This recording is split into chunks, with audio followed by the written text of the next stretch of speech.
Welcome to On the Rocks. Today we've got my friend and colleague Dr. Hayden Mort, the CEO and founder of Geologize. Hayden is a geologist with 15 years of research experience, and his encounters with neurology put him on a parallel path in the science of attention and communication. In September of 2020, his company launched the critically acclaimed training course, Practical Geocommunication. It's accredited by leading geoscience institutes around the world, and the training teaches geoscientists of all colors how to powerfully connect with the public in ways that inspire students and engage members of society.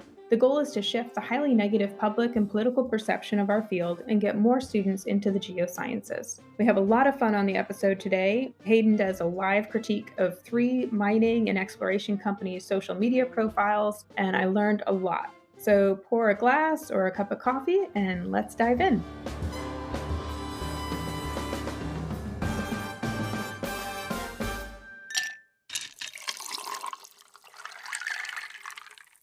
Hayden, thanks so much for joining us on the Rocks this week. How are you doing?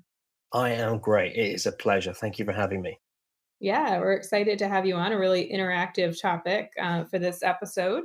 But before we get started, can you tell me what you're drinking today? I can indeed. I am drinking a Caipirosca from Brazil, which is where I am based at the moment. For those Brazilian cocktail connoisseurs, you may know caipirinha, which is made Mhm. with cachaça. Unfortunately, around about 10 years ago, I had a bad episode with cachaça, and it was one of the worst hangovers of my life. And from then, I just can't even smell the stuff. I had a similar thing with whiskey before that. And so it's vodka, sugar, plenty of ice, and then you can see the limes there all crushed up together. And in Brazil, it's always hot, so it's very refreshing, quite nice. So it's always best to drink it on the rocks, right? Lots Oh of. yeah, you have to. Yeah, yeah, definitely. Well, awesome. Well, before we jump into what we have planned for today, could you explain how you kind of started Geologize and got into this line of work? Because it's a great story. Yeah, I mean, so I think it's because I've always been relatively creative.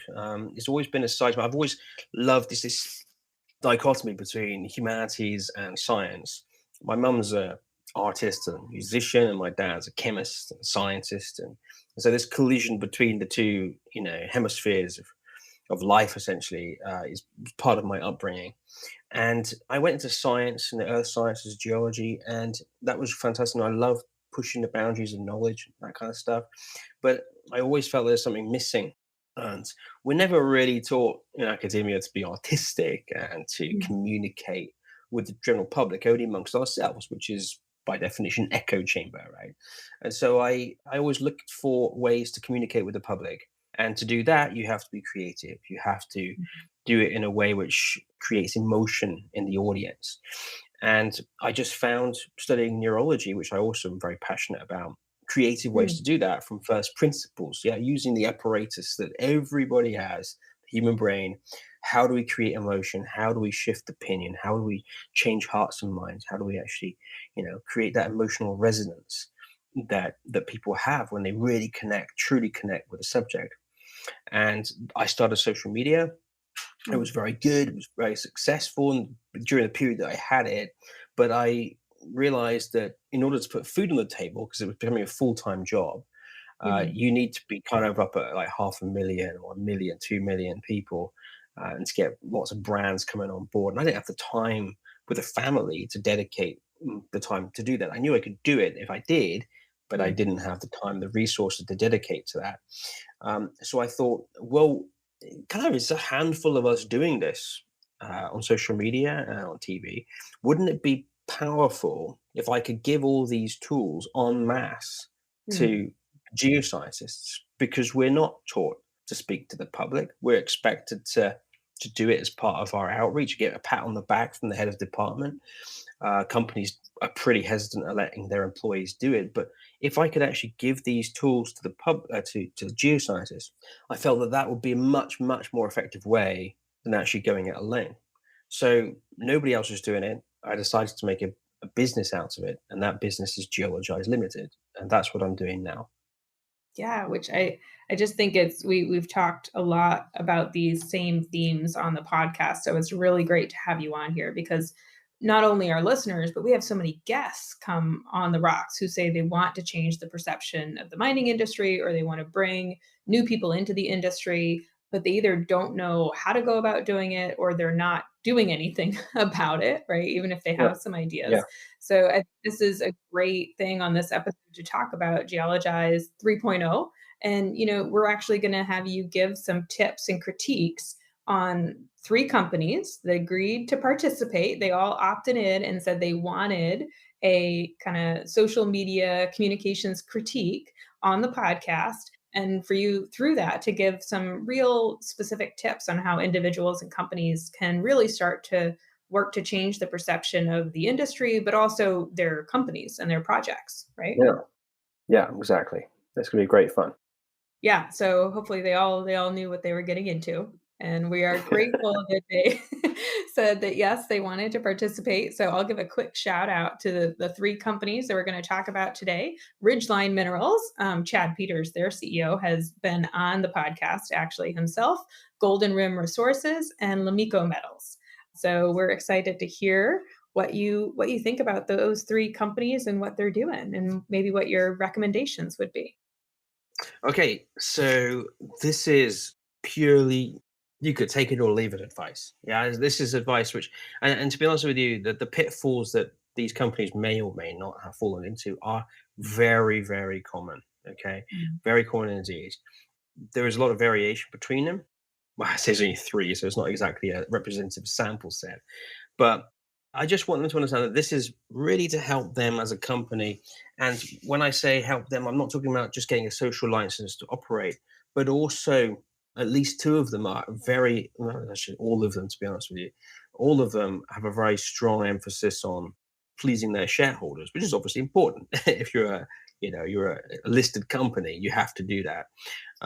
But the way they're doing their social media right now really caters only for shareholders. And I'm going to make the argument, and you'll see why in a moment, whereby if you actually communicate outside your shareholder bubble, you'll actually increase your share price, which is Mm. what they need to do.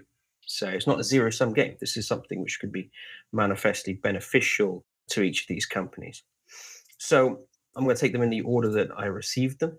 Okay, so I'll go for Ridgeline first.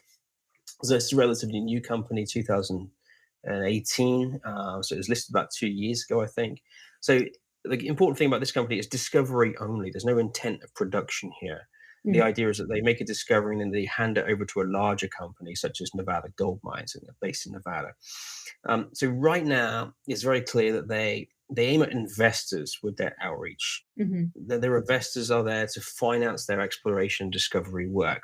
Okay, this is heavily reflected in their social media content, but the suggestions that I have will not only improve investor interest, but also improve public awareness and their ESG credentials, which is apparently what they say is important on their YouTube channels. So, what they could be doing better.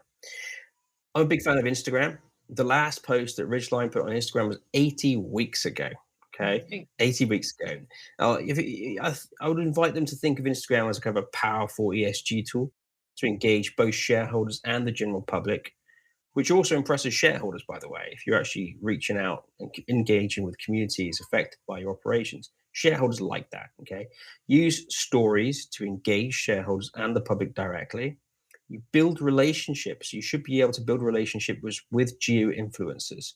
That will help you in your visibility and your credibility with the public immensely. Include Instagram at the Wait, top of their website. did you call them Hello? geo influencers? Okay. Yeah, geo Ah, influencers. Yeah, okay. I hadn't heard that you can do that. before. Yeah, okay. We can go Yeah. into that in a moment. Right now, they've only got Twitter and LinkedIn and YouTube at the top. And of course, the content there is specifically designed for shareholders. Um, that Instagram icon that they do have is just not present on their website. So that needs to be there at the top. And don't simply report content to platforms without reformatting them. So Mm. right now, for example, the few posts that they do have on Instagram are all landscape format, and they're actually awful. Okay, because Instagram is square posts. So immediately, if somebody goes there, they're going to look at. I mean, let's just say it's a public profile. So Mhm. remember, the public and the demographic there is 24 and under. So actually, the principal demographic of Instagram. They're going to go there, going to think, why on earth would I study? Look at this profile. It looks terrible. Okay, Mhm. and in fact, the content is only about performance and discovery and shareholder price. And so in kind of it plays to their sense of mining industry is only about money. It's Mm. only about satisfying shareholders. It's exactly what the public think mining industry is about. And so in some ways, that kind of publicly visible content on Instagram does more harm than good when it comes to the mining industry and giving the mining industry a social license to operate. Apart from that, it goes with all profiles, use beautiful videos and pictures and avoid text. And if you have to use text, use a carousel post, which you kind of swipe so you're not bunching all this Mm. text together. Now, I can imagine what the CEO of Ridgeline, and as I said before at the beginning, this goes for many small to medium players. Why would they waste time on Instagram? Well, first of all, you've got Instagram, so you're using it, but you've got an Instagram account, and it's at the moment it's not doing any good. Now, imagine for a moment, thought experiment. What a shareholder would think if they came across your Instagram page and you have, say, 10 to 20,000 engaged followers. Okay. Mm. Imagine what a mining company would think if they were doing their due diligence into Ridgeline and they wanted to see the public reputation of who they're dealing with. Yeah. They would think that, well, yeah, this is a company that, not only has some great prospects, this is the main point, but also has cultivated a social license that we can use to operate successfully in this area if we actually take things over, right? Yeah. So these people care about what the public thinks, yeah, and the public feels that they're being heard, and we haven't even set foot on the ground yet to explore or extract, yeah. So there's a lot more to cover about this subject, about how to get a following and the audience engagement. And I invite the company to reach out to me if they have any follow up questions in this regard. They also have a YouTube channel. Very quickly, video needs to be much better on all platforms. Okay, so I strongly suggest that they invest time to train themselves how to make and edit better videos with a good phone using free software, and also invest in a couple of cheap royalty-free music and stock licenses. We're talking about like $200 a year. This is a drop in the ocean, but that kind of investment really does make a huge difference when it comes to public engagement, to create footage and material which kind of generates emotion. So invest the time to create attractive thumbnails for the videos. That is easy to do in Canva, for example, Mhm. and clear and interesting titles. At the moment, most mining companies use screen grabs for their YouTube videos, which is terrible. Yeah. Nobody should be ever doing that. Okay, you need to create a good thumbnail. Start the videos with a question or a hook. Otherwise, you're not going to get the audience retention that you need to actually get that displayed to a wider audience. Okay, so that's Ridgeline. And many of these kind of apply to the next one, which is Gold Rim Resources.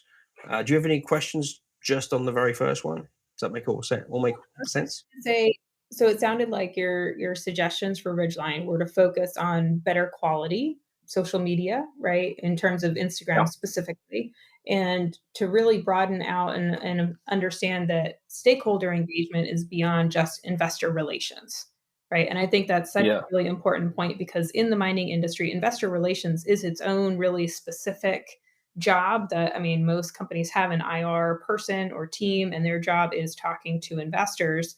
But yeah, how do you benefit by broadening that? And it may not be the same person who's really good at investor relations who's really good at larger Yeah. stakeholder engagement and telling those stories, right? That may be a very different skill set and Yeah. profile. Yeah. Yeah. I mean, I think, this, I would get onto this a little bit more in a moment with Golden Rim, but there are many studies been done. There have been many studies done which suggest that as much as 70% of share price is down to brand reputation. Okay. And so Mm, brand reputation isn't wow. only based on how much you have in the ground to prove the resources, but it's a reputation. And that is essentially down to perception, right? It's very much Mhm. psychological. And so if your brand really cares and is demonstrably ticking those boxes, we care, and this is what we're doing, this is how we're engaging the public, then inevitably there'll be more interest in the company going forward. Maybe we could go on to Goldrim. Would that be Yeah, okay? yeah, absolutely. Okay. So those don't you know, Goldrim is an Australian company, and they're advancing mining in as part of what they call the West African Gold Rush. Hmm. And once again, they're looking to raise investment because there's a lot of excitement about possibilities in this region. So there are many comments that are similar to Ridgelines. First and foremost, their website, social media icons are buried at the bottom of the page, and there's no attempt, even any attempt at Instagram and Facebook, which is pretty rare for a mining company. At least mining companies at least have Facebook. I would suggest skipping Facebook and going straight to Instagram. We'll get onto that in a moment. They've been using the Proactive Media company, to increase investor interest, and investors are pretty savvy. They know that this is paid for by Goldrim. Okay, they know this is an attempt at publicity for shareholders. But I would suggest going a more organic route. Okay, starting from first principles. Investors are human beings. You can't really get more first principle than that. So, given that, I think they are much more easily won over if you have a public image that matches your optimism in discovery. So those levels need to be kind of balanced. And as I said, 70% of the company's share price can be based on brand reputation. So if they're active in West Africa, let's be honest about it. Okay, mining in West Africa has a pretty bad reputation. Okay, Mm. there's been some horror stories there. So I would ask, what is Golden Rim doing to engage local communities? Okay, so that Mm. human element, yeah, should be right at the top of their page. It should be very prevalent on their social media. Okay, especially for a company trying to attract investment. Yeah, so let's say, for example, you found gold, which is what they're trying to do. Now you've got to get out of the ground, but often you can't because it's home to subsistence farmers, for example. Mm. Okay, and so investors need to know what relationships are in place to provide a social license to that project. Otherwise, they're at serious risk of losing the money they poured into exploration costs. Yeah. So the best way to show that you're developing a social license is by video and putting this on Instagram and LinkedIn. Okay. Mm. So you create separate content specifically for public consumption. Show how you're engaging the population, the wider public, and the local community on social media. And investors will be much more comfortable investing further in your project. And if a company wants to come and explore and actually extract out of the ground, rather, then they're probably going to be thinking, we're going to face much less opposition to what mining companies normally face in West Africa. So that just shows you how this could save millions, hundreds of millions in wasted time uh, Yeah. uh, fighting a hostile local population. This is communication is not a soft skill in this case. This is a hard, essential thing that people have to do, companies have to do, in order to actually make a project successful. No, I think that's, a really interesting point, connecting it in with geographies that are associated with a high level of risk, because that's part of my background, is working in really high risk jurisdictions.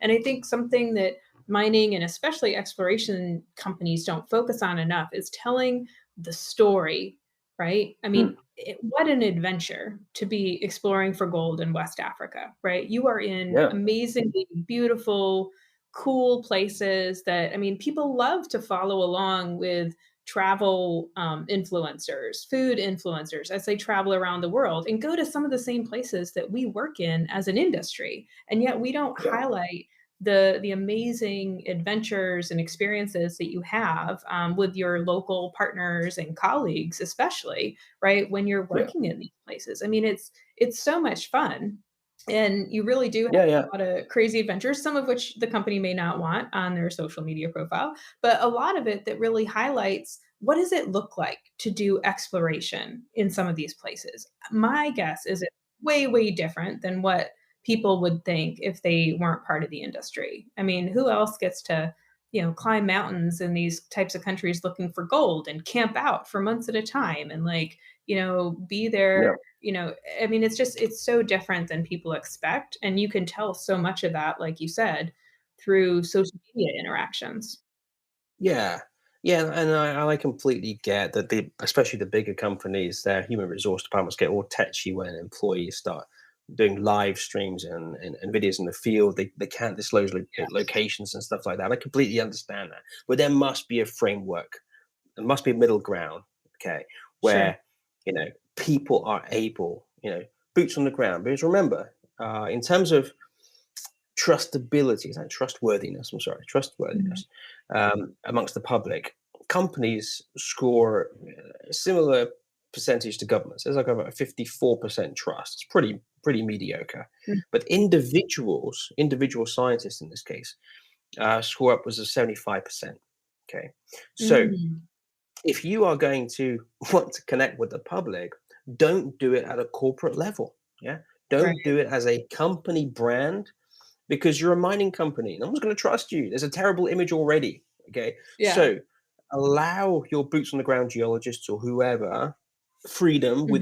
within a parameter to actually engage the public and engage communities and to post. And obviously, there's got to be things that they can and cannot do. Yeah, I'm trying to make it as simple as possible.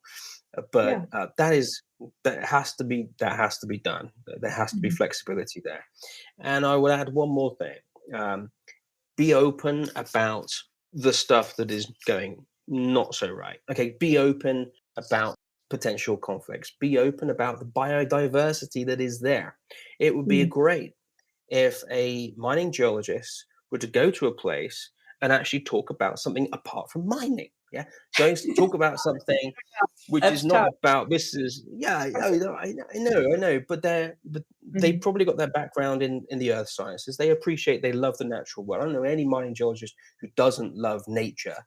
um, Exactly. and so it kind of gets some traction amongst the public because if a mining geologist starts talking about the biodiversity of the area, that Mhm. in some ways in many members of the public, especially environmentalists, that's evidence against interest. That's Mm. something which they should be paying attention to.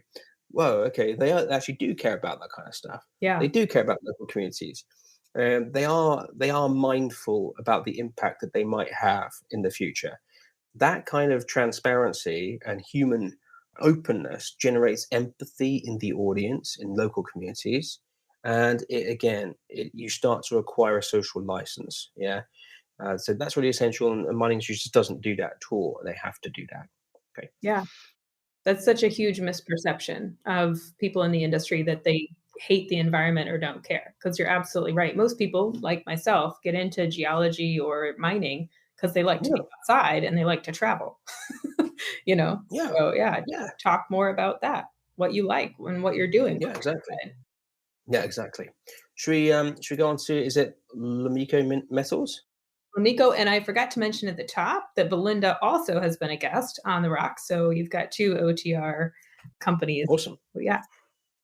Well, Belinda was going to be happy with what I have to say, because I really like this company immediately when I saw the website.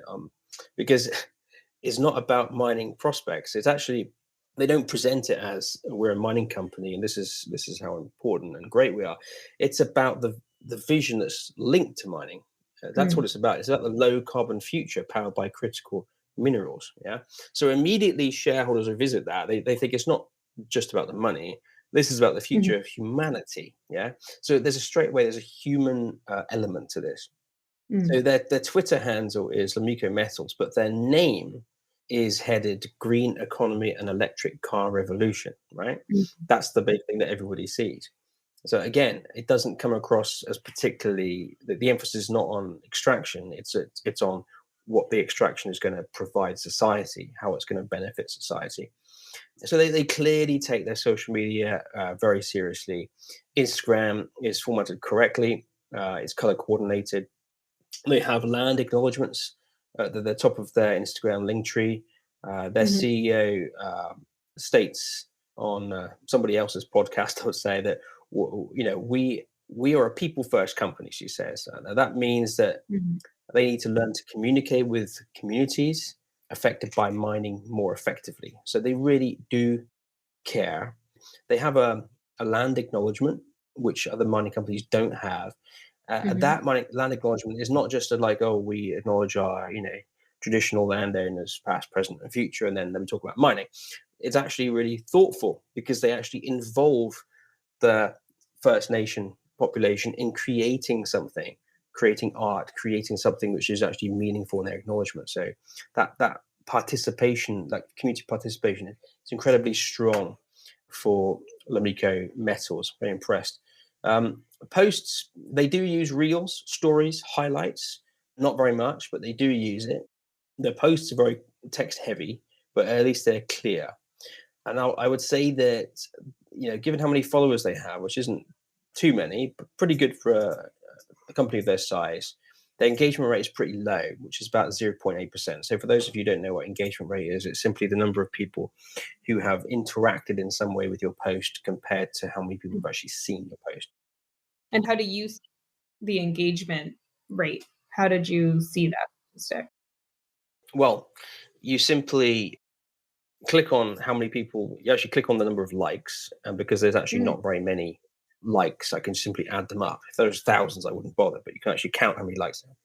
And you see how many followers they have, and you can make some general assumption of what the reach is. mm, And then you can just divide one by the other times 100, and you get an engagement rate of 0.8%. And now for a profile of their size, it should be around 5 to 7%. So mm, it's not very good. And I think that that's likely because their content is still mostly shareholder interesting stuff, and there's very little video in their feed. And video is about 5 times more engaging than static text posts. So there's a lot they could do to mm. improve that. So they could increase engagement and following by using stickers such as polls and question boxes in their Instagram stories, and by using appropriate hashtags such as those you can actually get yourself from hashtaggenerator.com. 800 followers is pretty good for a mining company of their size, but given how important the stated aim of their CEO is, I think it should be in the region of 5 to 10,000. I would Mm. expect it to be that much. And obviously, ESG and community relations for the company are really important. I think they should invest. And I've actually got a little shopping list for them to do here. Hope they don't mind. Yeah. I suggest they invest in the following. I think you should have a person in front of the video, so someone, a persona that the audience can actually build up a relationship with. I think that they could use video better, so video editing, and invest in some stock footage and music. Harmonize YouTube posts. Some have good thumbnails, but most don't. Okay. And employ someone to work full time if they don't already on their Instagram to build a community. No point in really doing that on any other platform. You can build a community by talking amongst yourselves, amongst your peers. That's an echo chamber. But if you want to build up a community and involve the wider public and indigenous communities, I think it needs to be on Instagram, maybe even TikTok, and make engaging content about critical minerals and society's relationship with the planet. And so Mm. that's kind of broad enough so it doesn't come across as just selling the company. It's actually educating, providing value to the public. I'll just finish on Facebook. It has their biggest following by far, but it also has their lowest engagement rate of only about 0.07%, which is tiny, even for Facebook. So I would even consider just doing away with that profile because it's having little or no impact. Is probably not doing too much good for them. So they should focus on a platform which actually provides the engagement and provides the possibility to develop a community relationship. And when it comes to different platforms, Hayden, like I know having worked internationally a lot, some geographies prefer one platform or another, right? And so like I know for me, like Facebook is a way that I stay in touch with a lot of my international colleagues and friends. It's still really prevalent there. So is that something that groups or companies should keep in mind? Like when you're building that community, the non just investor focused community, you really have to pay attention to what platforms the local community is actually on and prefers. Yeah, absolutely. Facebook has its place, but I use Facebook for the same reasons you use Facebook. It's just to Mhm. keep in touch with friends Yeah. across continents. But you need to pay attention to the demographic where Instagram or TikTok is ascendant, where it's growing. And the fact is, the most energetic people who are either ambivalent or hostile to mining You can't really energetic and ambivalent, but you can, you know what I'm talking about. The people who we need to change hearts and minds, we need to actually get them on board. They are not they're not on LinkedIn. Okay, they're not on Twitter. Hmm. Yeah, they're on Twitter, but they're talking about other stuff between themselves. We need to actually the Instagram is the one platform which has the most number of tools. The other platforms don't really have any tools even to engage outside your bubble. Yeah, so the use of these stickers, which actually allow people to help you cultivate your content, actually provide feedback to you almost in real time. There's a much more dynamic back and forth on a platform such as Instagram than there can be on Facebook or LinkedIn. LinkedIn's for professionals. We don't need to convince our fellow professionals; they're already on side.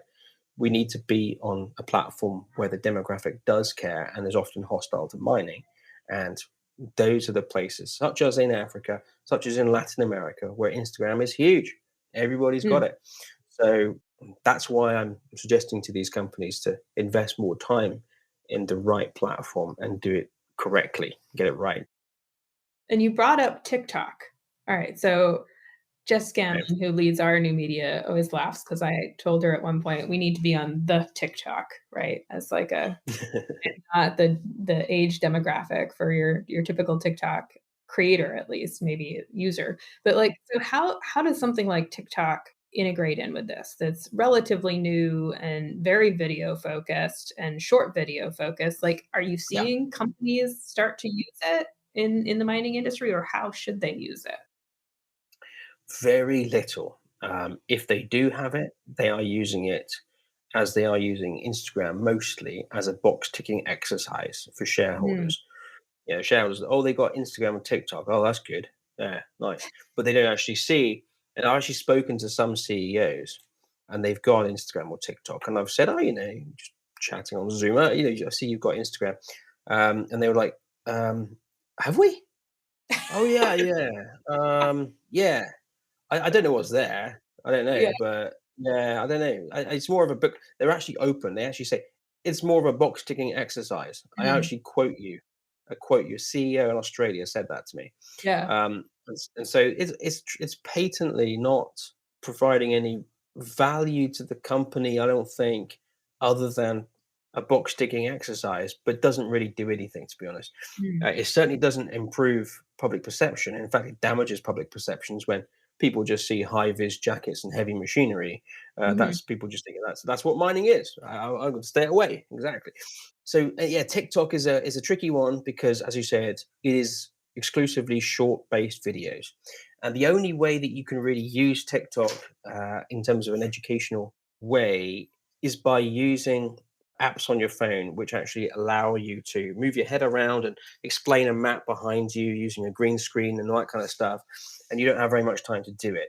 The benefit of TikTok is that the engagement is the highest amongst all social media platforms, Mm, but you've got to do it right. There's no point in regurgitating or reformatting what you have produced for Facebook or even necessary for Instagram, but it's a bit easier from Instagram onto TikTok because it requires a fundamental shift in mindset because the prime demographic there is 10 to 20 years old. And that's where the biggest demographic slice is there. So you need to be creating content for that demographic.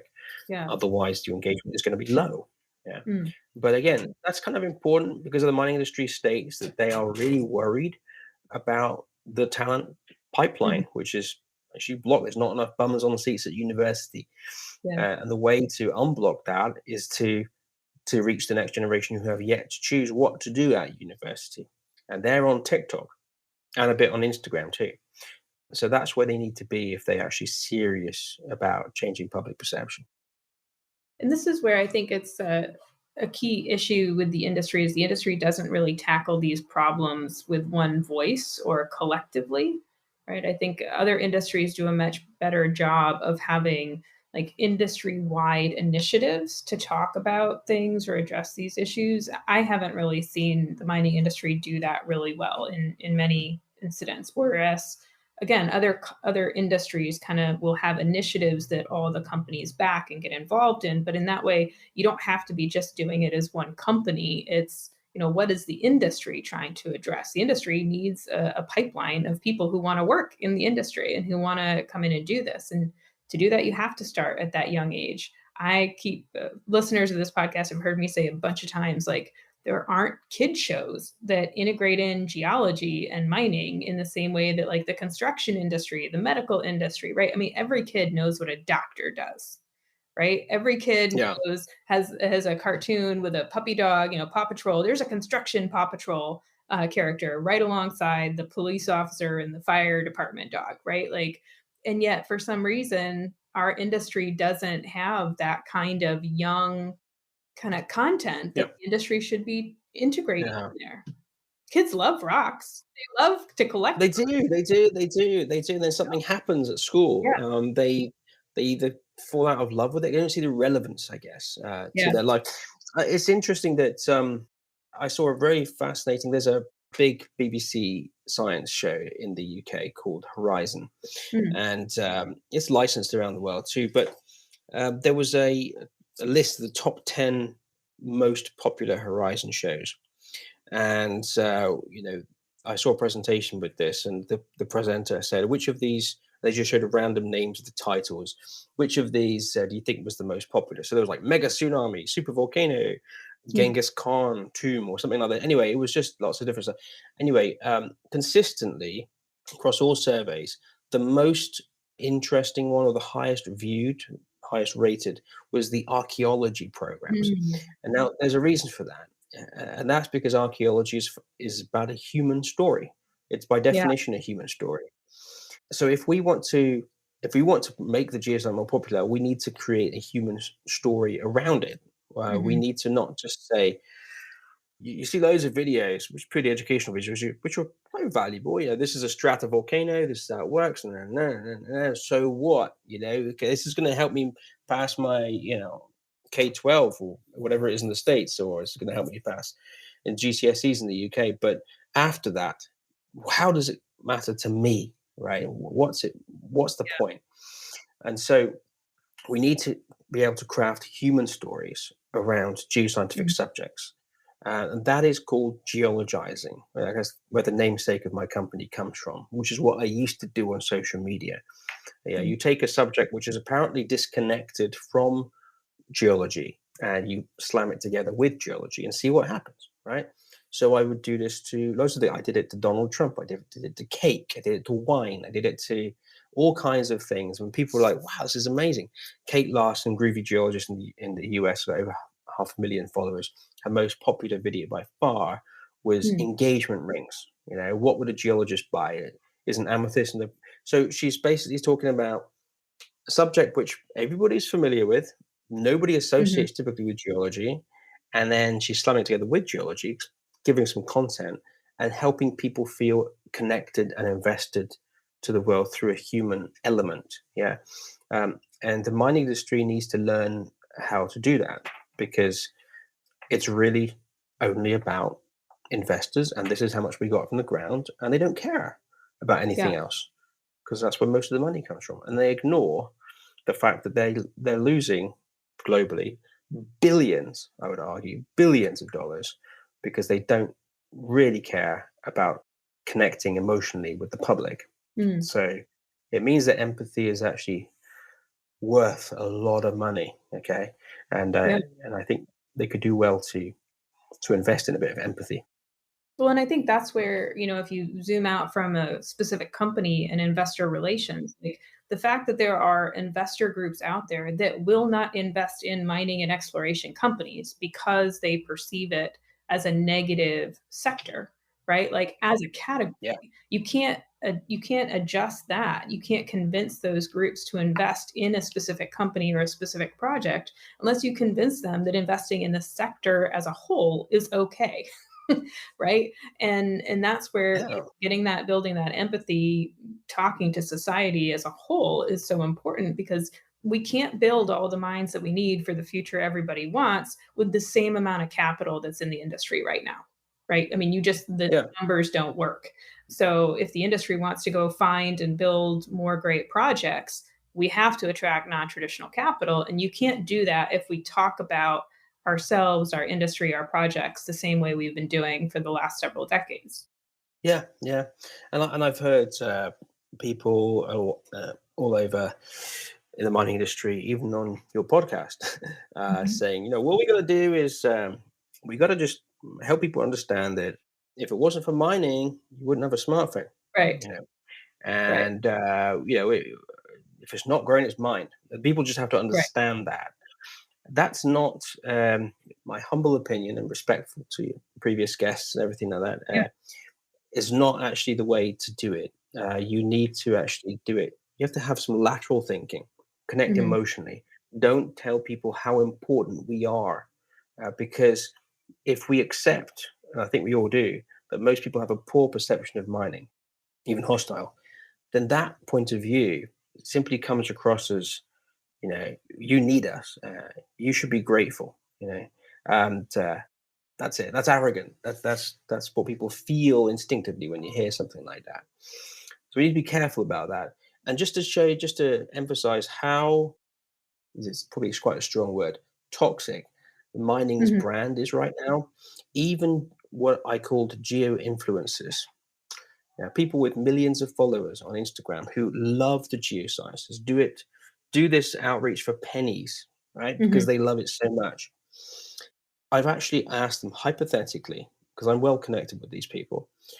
Hypothetically, if a mining company came to you with 100 grand, which is for them is life changing thing, and said, "We want you to keep doing what you're doing.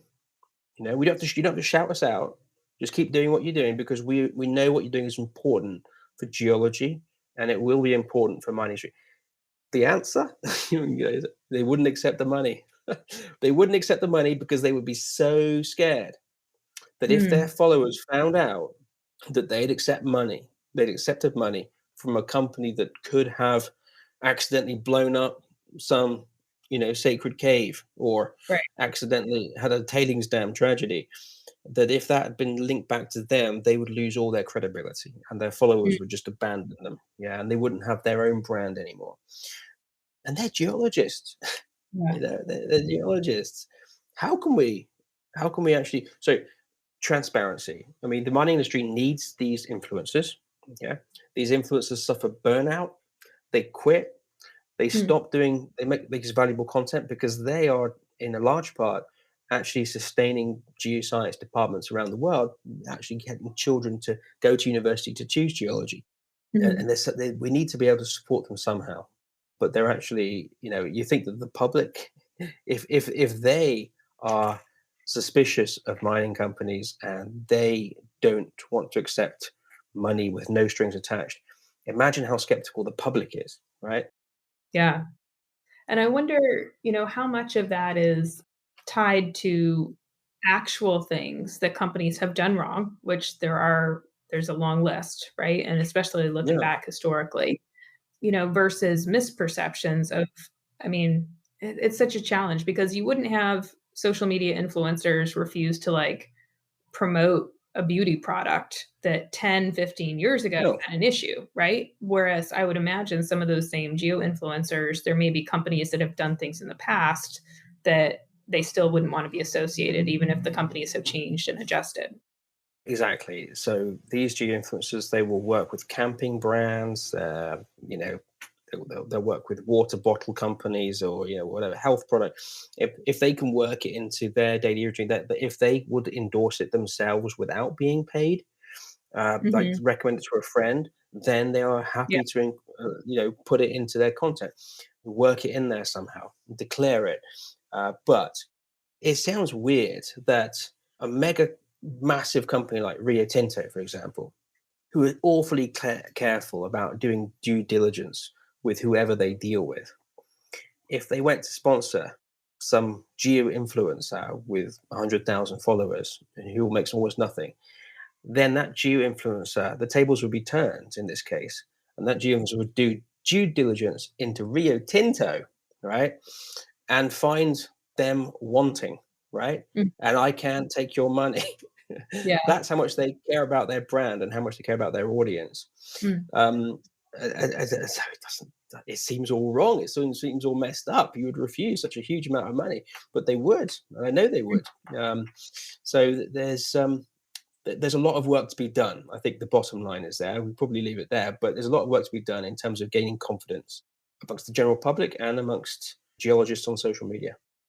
Well, I think that goes back to your earlier recommendation, though, that if a company is trying to put out their authentic story of what they're doing, having flexibility and allowing their team and their employees who know the project, know the company, they are the project in the company essentially, right? Empowering Mm, them to be that influencer in the community. And I know there are a lot of restrictions yeah. around, what you can say and what you can't say as a public company and educating your employees about that and reviewing it before it gets posted and all that stuff. But that would seem to me rather than going out and sponsoring influencers outside of the company, make your team the influencers, Yes. right? And tell that Oh yeah. personal story.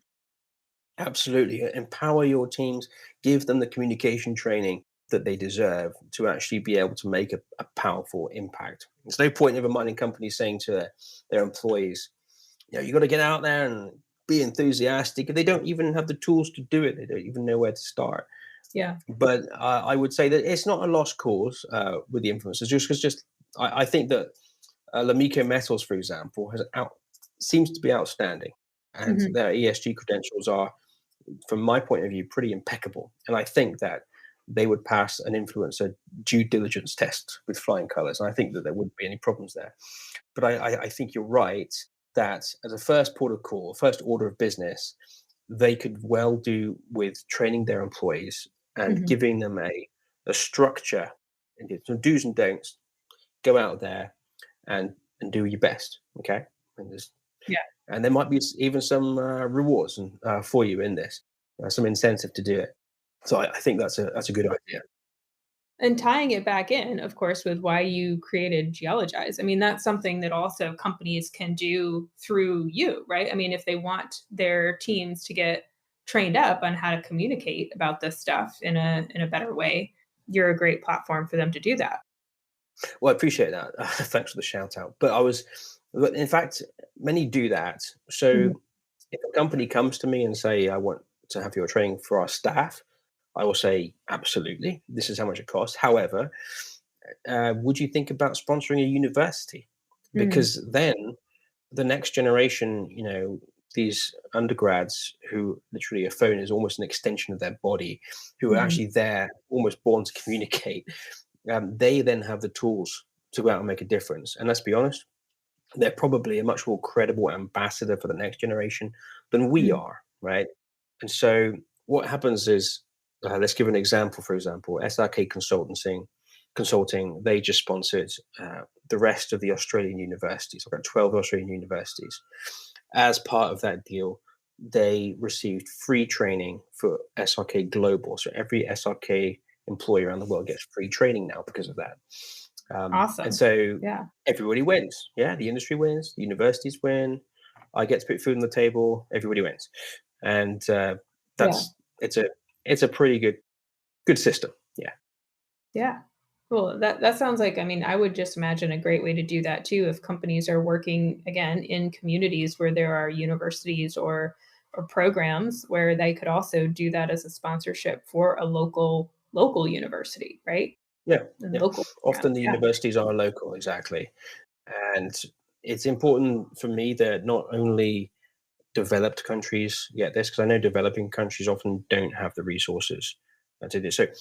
If a company sponsors a developed country university, let's say, I don't know, Brisbane, for example, I don't know, they automatically get to nominate a university in developing country for a Mm. free site license. Yeah. So that means that geologists in a developing country will get training too, because that helps that country also develop better relationships with local communities, which Yeah, is in some ways even more important for mining companies who frequently operate there. absolutely. So yeah, so that's important too. Yeah, and I mean, a better educated or a more educated local community about mining and geology and exploration, therefore, also becomes better engaged in the governance, right, of those projects. And that's that's great for both sides. Mining companies want folks sitting on the other side of the table that really understand what's going on and why different things happen and why they're important. Yeah. So, Yeah, absolutely. They become invested in the project, understand things not at a purely emotional level, but yeah. they actually understand what's going on. So that's gee, not sorry, excuse the pun, but that's gold dust for a gold company. It's really important. Awesome. Well, wow, I learned a lot on this session, and I'm sure our listeners did. And I appreciate again the three companies that raised their hand and said yes, they'd love a critique. So with that, I've been asking everybody, Hayden. We talked a lot about what the industry can do differently, but if there is one thing you could wave your magic wand and change overnight about the mining industry, what would it be? Stop telling everybody how great you are. Talk about something else. Hmm. Try to avoid whitewash all the time because that's what it comes across as corporate messaging. Okay. Allow your geologists to communicate with the public, give them Mm-hmm. a set of do's and don'ts, but allow them within a framework, get it authorized by HR, whatever you need to do, but allow them to communicate. Okay. And also reach out to influencers, improve your ESG, and make it meaningful, and involve the local community in actually where you operate in creating your ESG strategy. And then you might actually have some luck with getting into the influencer circle. And then who knows what's going to happen, because then suddenly you've got tens of millions of people who you can reach. Mm. So there's loads of things I would recommend. If you want to talk about it more, have them get in touch with me because Awesome. I'll talk their ear off. Okay. Well, thank you so much for coming on the rocks. That was a lot of fun, and I hope you enjoy the rest of your cocktail and the rest of your Yeah. day. And look forward to having you come soon. Yeah. It's all gone. Perfect timing. Great to chat with you. Awesome.